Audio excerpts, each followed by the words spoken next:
All right, Brandon, thank you. And there's another lawsuit now to tell you about over this seating screw-up. Trey Branham is a Dallas attorney representing, well, two named Green Bay Packer fans and several others who are caught up in this mess. Trey, first, thanks for coming in tonight. Thanks for having me. All right, quickly, what happened to your people and what are you looking for? The lead plaintiffs in our case came down from Green Bay, stood in line for an awful long time, got to the seats they were supposed to have, didn't have them, got shuffled all around the stadium, ended up in the Miller Lite Club in the basement of the stadium watching the game on a monitor.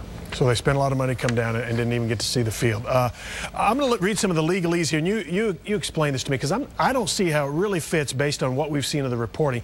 You say the concealment of the cruel truth from your clients, which was that the ticket holders had been sold tickets for seats that did not exist at the time and that were never to be had. Is that absolutely true? Because it seems from what we are hearing, even though these guys are blaming each other, they did intend right up into the very last minutes to have these seats in place, didn't they? Or are you saying they never intended to have the seats in place? Well, here's what we know. What we know is that the seats for which there were tickets sold at the time they sold those tickets didn't exist. And the Cowboys knew at least 16 days or at least a week and a half before the football game was to take place that these seats weren't going to be ready. And allowing these people to come down from Green Bay and Pittsburgh and elsewhere around the country to seats they knew weren't going to be ready, that's the problem here. Does it help your case the NFL's kind of already offering something? Does it help you move it along? Yeah, I think that what it shows is that they've already acknowledged that they have responsibility. The Cowboys have said they have responsibility. The NFL has said they have responsibility.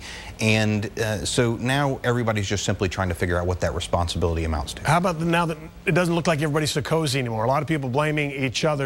How does that shake out as it relates to your case? Well, I think that's really between the NFL and the Cowboys and the contractor. At the end of the day, my clients are the ones who didn't get what they paid for, and whoever's at fault, it's certainly not my clients, and they're the ones who need to be taken care of. Have you talked to Jerry Jones? No, I've not.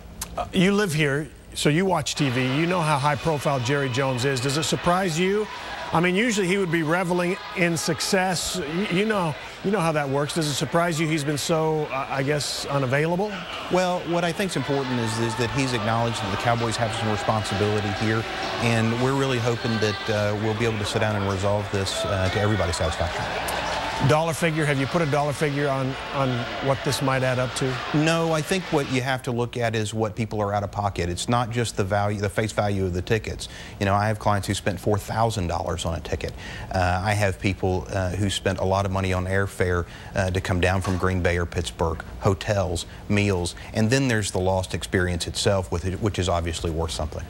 So I guess at root here, the NFL is saying we'll give you 3 times the ticket, or else we'll fly you to next year's Super Bowl, wherever it is, put you up, take care of you. You say that's still not going to be enough. Well, I liken it to the UT game out at the Rose Bowl a couple of years ago. Okay. If you had gone to the Rose Bowl game, not had a seat, and somebody told you, well, you can go see Ohio State and Southern Cal play next year, it's not the same experience. And you wanted to make clear these aren't loaded folks who throw money around like crazy. These are salt of the earth kind of people who had to save up to do this, right? The lead plaintiff is an auto mechanic.